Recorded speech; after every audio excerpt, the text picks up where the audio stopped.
So good morning again, and welcome to the February session of BusinessWise Insiders. In a moment, I'll start the presentation.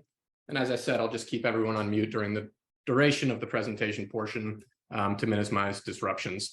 The presentation will run for about 20 or 25 minutes. And then, as we just discussed, after which we'll have a breakout discussion where you'll get a chance to introduce yourselves, ask questions, and share ideas about today's topic or any other business development challenge or priority that's on your mind these days. If you do have questions during the presentation, feel free to ask them in the chat window, or you can make a note and ask them in the breakout discussion.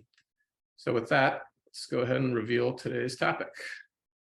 So today we're going to look at why and how successful sales reps use the power of generosity to compel prospects to give them their time, attention, and business.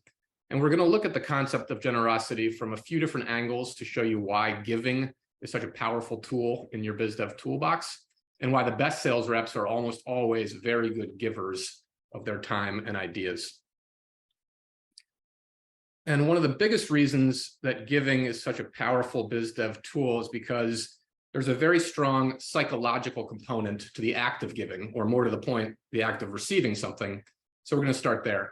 So let's take a quick B2B psychology quiz. Think about what are the deep-seated subconscious reasons that your prospect decides to act, to say yes, to take your call, or to open or click on your email, or to agree to a meeting, or ultimately to buy your product. You know, prospects get dozens of cold calls and emails every week, you know, because you probably receive them yourself, and some of which you act on and some of which you ignore. Timing and need are obviously big reasons, but they don't explain why some prospects answer, open, click, respond, and meet even when they don't have a pressing need for your product. So think about what other forces might be at work and how exactly do they move a prospect from the default state of inaction and nudge them towards action. Because while we might like to think of ourselves and our prospects as completely rational beings who consider all relevant information and perform a rigorous cost-benefit calculation to guide our actions and decisions, the reality is we're not. We don't have the time or bandwidth to make those kinds of calculations in real time. So instead, our brains use mental shortcuts to help us make decisions faster. Now, if you're a regular insider attendee, I'm sure you've heard or remember Dr. Robert Cialdini's book, Influence, The Psychology of Persuasion. We talk about its concepts often. Dr. Cialdini is a professor of marketing and psychology, and his book is based on the premise that people use these mental shortcuts to help them make decisions faster. And Dr. Cialdini identified 6 universal principles of persuasion, laying out specific triggers that activate those mental shortcuts. So here on this slide, you can see the 6 principles. You've got reciprocity. People feel obliged to give back to others what they've received. Commitment and consistency. People like to be consistent with things that they've previously said and done. Social proof. People look to the actions of others as a guide, especially when they're uncertain about what to do. Likability and familiarity. People prefer to say yes to those they like and to whom they're similar. Authority. People follow the lead of credible, knowledgeable experts. And we did an insider session on authority last year where we dug deep into that topic. And then scarcity. People want more of the things that there are less of. And I'm going to start by digging a little deeper into one of these principles, which is reciprocity, to help understand why the act of giving is such a powerful motivator for prospect action. And the framework is essentially that reciprocity sets successful sales reps apart because they understand how and when to give in a way that unlocks prospect action. And you can see here our resident BeWise owls are role-playing the scenario. When sales reps give freely of their knowledge and insights, it sets off a chain reaction of giving that ends with the prospect giving back their time, attention, and business. And before I move on into some of the more substantive pieces of the presentation, Deborah, did you want to add anything by way of introductory remarks?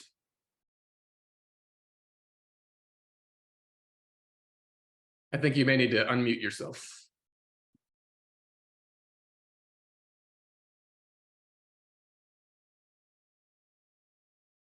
Sorry, Deb, hold on one second.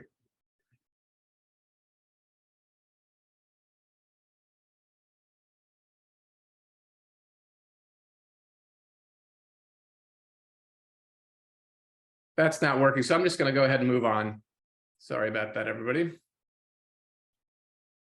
So let's take a look at the psychology of reciprocity, why people are hardwired to respond to it,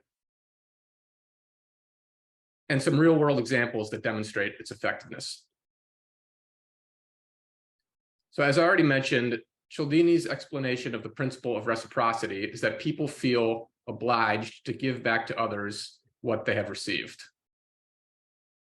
So in this example, the owl on the top offers to pay for lunch, and the owl on the bottom immediately feels the urge to return the favor.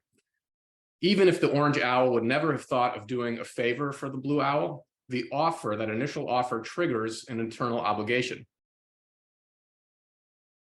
So one real-world study showed that restaurant patrons tip more when their server brings a small gift, for example, chocolates, along with a check at the end of the meal.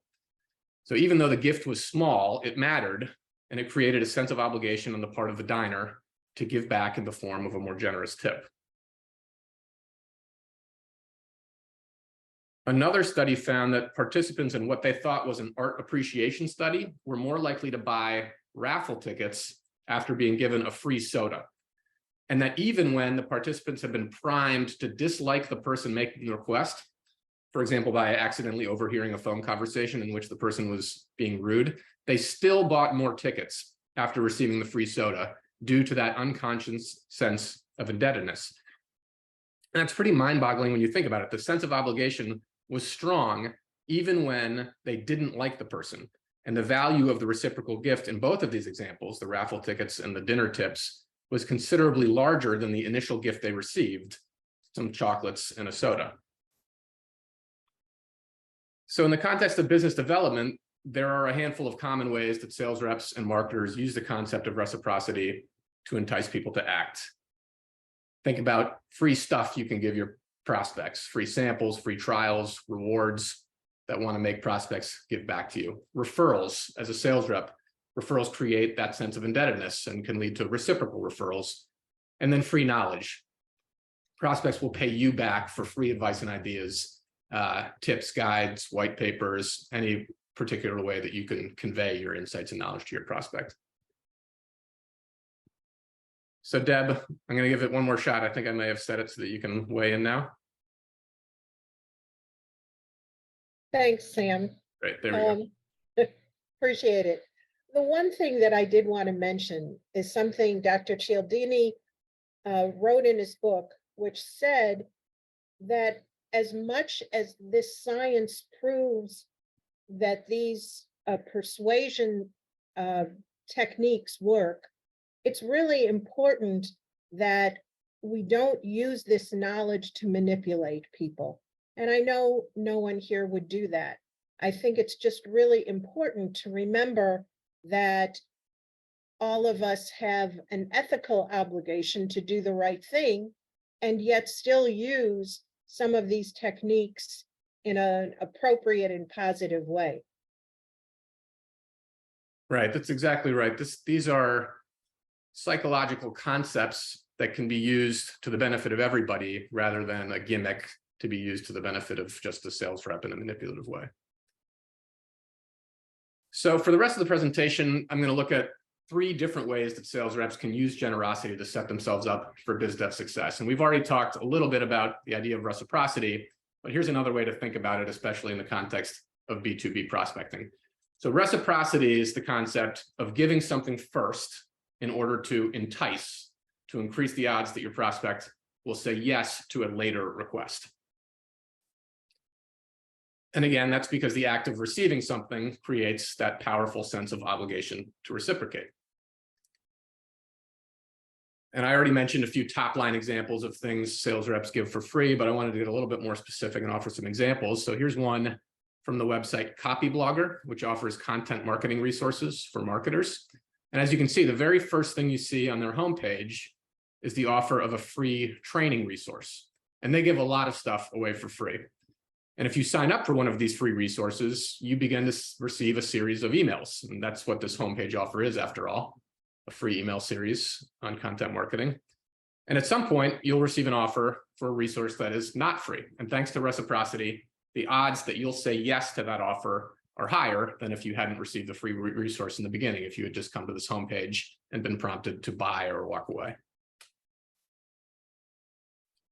So the second example is similar, but in email form and a little closer to home for sales reps. So Outbound Squad is a sales coaching and training organization for B2B sales reps. And I'd encourage everybody here to check it out because it has a lot of free resources. It's also another case study in reciprocity, because if you sign up for email updates from Jason Bay, who's the organization's founder, you get a lot of free stuff and ideas. And here's one example. So it's a short email offering a curated set of podcast starter packs organized by category. So you can find info on whatever aspect of B2B sales prospecting you happen to need help with without sifting through hundreds of different episodes. And one reason I included this is that, as you can see, there's no request. Jason sends the links, explains why they might be valuable to you, and that's it. But again, Jason will eventually ask you for something, typically a paid training course, and you'll be more likely to say yes when he does. And then finally, here's an example from one of our own clients' automated email prospecting campaigns. The sender is an accounting firm here in the Atlanta area. And as you can see, one of the emails in their prospecting sequence includes a link to information about a specific tax workaround that their prospects might not know about, but that could benefit them. And it's potentially super valuable information, and the prospect is getting it without having to do anything. Since this email does eventually include a request for a meeting, this is obviously a little bit different than the previous examples, but the common thread is that it's not a quid pro quo. The valuable info is offered, no strings attached, which creates that sense of obligation that we've already discussed and can be so powerful.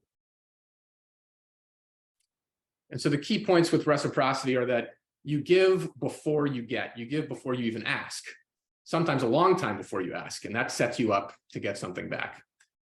Secondly, your request should be unconditional. Oftentimes it has nothing to do with the nature of request you'll eventually make, because it is not an explicit transaction.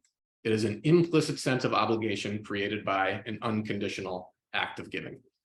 And then finally, as I mentioned before, the value of the gift is not always or even often equal to the value of the reward. Even small gifts create a powerful sense of obligation, and what you get back in return is often worth a lot more. Deborah, do you want to add anything here? Only that we have a lot of sessions that talk about the you principle versus the I perspective. And I think this is a wonderful example of trying to think much more about what is it that our prospects would like, rather than what we want our prospects to do. So moving on, if reciprocity is unconditional and inherently non-transactional, then the second form of B2B giving is the opposite. It's the recognition that in order to get something of value from your prospect, you need to give something of value in return. And there's a value transaction inherent at every stage of the prospect interaction, from the very first cold call all the way to the final sale. So just like your prospect needs a reason to buy your product, your prospect also needs a reason to take your call, open your email, respond to your message, continue the conversation, and agree to meet. Here's another way to visualize it that we've used before. Think of the sales process as a mountain that you need to help your prospect climb, where the sale is at the summit. As the prospect gradually ascends the mountain, he or she needs a reason to keep climbing, and your mini value transactions are what give them that reason. At every level of the prospect's climb, the perceived value of taking the next step must be worth it to the prospect. And remember, the conversation may never go any further than any of those individual mini value transactions. When you make that first cold call, your prospect isn't making a decision about buying. They're making a decision about whether to take your call. So imagine they're asking, what do I get in return for doing this thing, even if I never become a client, even if it never goes any further? And three really good answers that we've discussed before are knowledge, teaching your prospect about key forces and trends that you know about their industry that might help shape them and their success over the next 12 to 18 months, intelligence, learning how other firms in your industry are adapting and staying ahead of the curve, and then perhaps most importantly, perspective, using information to help redefine what success means and clarify your decisions. All three of these things represent really valuable currency in the mini transactions that occur way before your prospect thinks about becoming a client. Deborah, anything here? Not right now, Sam. You're good. Keep going. So for our final section, I wanted to look at the mindset that the most successful sales reps have when it comes to generosity. And it's a bit of a paradox because it's a mode of giving that doesn't ask for, expect, or really even contemplate receiving anything in return. And it's when you give solely for giving's sake in order to build trust, relationships, and success for your prospects. And the key here is that real trust can't be created by a gift that is or appears to be transactional. Think about it. When you feel like you're being enticed or when you're offered a quid pro quo transaction, your immediate assumption is that the giver's ultimate goal is their own self-interest, which calls into the question their motivations and your own ability to trust them. In contrast, the sales giver creates trust by giving freely and expecting nothing in return. Their goal is not to have their prospect repay the favor. It's to prioritize their prospect's interests above everything else, because ultimately they know their prospect's interests are their interests. When you show a prospect that you can help them succeed, they will want to work with you and everybody wins. And while it's hard to provide specific examples of how pure altruism generates sales success, because it's more of a mindset and a philosophy, there is evidence to suggest that it really matters. A survey by the Rain Group in Boston found that over half of decision makers actively consider whether they feel like they're being sold to when they decide whether to connect with the seller. And then the final key takeaways here are that rather than giving to get, the most successful sales mindset is give to give. And paradoxically, that mindset often pays the biggest dividends in return. And then the value you offer, the unique knowledge and insights you have that your prospect can't get anywhere else, creates something invaluable, which is your prospect's trust in you. Because transactional giving, quid pro quo, that's ultimately a zero-sum game. There's value on both sides and you're trying to make it match up. Whereas altruistic giving unlocks this sort of bottomless reservoir of trust and goodwill that comes back to you in the form of a repeatable cycle of sales, renewals, referrals, and new connections. Deborah, any concluding remarks from you? Well, certainly another one of Cialdini's persuasion principles is likability. And I think part of what you've put together here is helping each of us become more likable because we do nice things for other people. And when we think about what it is that we value in others and then try to behave in that way, as you say, it's a win-win for everyone. Right. And it's a great point that a lot of these psychological persuasion principles aren't mutually exclusive. I mean, last year we talked about the concept of authority, which is the idea that people follow the lead of knowledgeable, credible experts. And what we're really giving here in the reciprocity example is our own authority.